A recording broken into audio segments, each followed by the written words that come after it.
సూర్యాపేట జిల్లాలో అంతర్జిల్లా దొంగను సూర్యాపేట పోలీసులు అరెస్ట్ చేశారు. 15.50 లక్షల విలువ గల 19 తులాల బంగారు ఆభరణాలు స్వాధీనం చేసుకున్నారు. తాళం వేసి ఉన్న ఇళ్లను లక్ష్యంగా చేసుకుని తాళాలు పగలగొట్టి దొంగతనాలకు పాల్పడుతున్న జనగాం జిల్లాకు చెందిన శీలంశెట్టి వెంకటరమణ అనే వ్యక్తిని అరెస్ట్ చేశారు.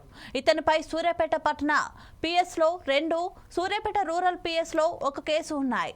హైదరాబాద్, రాచకొండ, సైబరాబాద్ పోలీస్ కమిషనరేట్ పరిధిలో మరో 30 దొంగతనాలు కేసులున్నాయి. ఈరోజు మన దగ్గర శీలంశెట్టి వెంకటరమణ అని ఏజ్ 52 ఇయర్స్ ఉంటాయి. ప్రస్తుతం ఇతను జనగాంలో నివాసం ఉంటున్నాడు. ఇతను యాక్చువల్గా ప్రీవియస్ ప్రొఫెషనల్ అఫెండర్. మనకి 2022లో సూర్యాపేట టౌన్లో కేసు చేయడం జరిగింది. ఇప్పుడు ఆ కేసు ఇన్వెస్టిగేషన్లో చాలా ట్రై చేసాం, అప్పుడు దొరకలేదు. రీసెంట్గా మన ఈరోజు ఉదయం ఆర్టీసీ బస్ స్టాండ్ సూర్యాపేట దగ్గర ఆయన ఇన్ఫర్మేషన్ మీద అతన్ని క్యాచ్ చేయడం జరిగింది.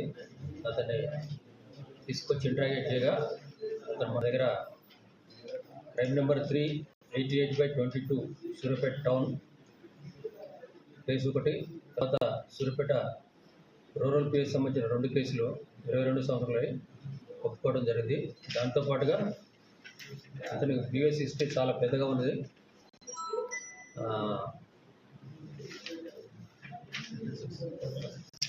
టోటల్ 30 కేసెస్ వరకు ఇంతకుముందు కేసులు ఇన్వాల్వ్ అయ్యాడు. దానిలో అరెస్ట్ చేయడం జరిగింది. తర్వాత విజయవాడలో కూడా ఇతని మీద ఒక రికార్డ్ షీట్ మెయింటైన్ చేయడం జరిగింది. ప్రజెంట్గా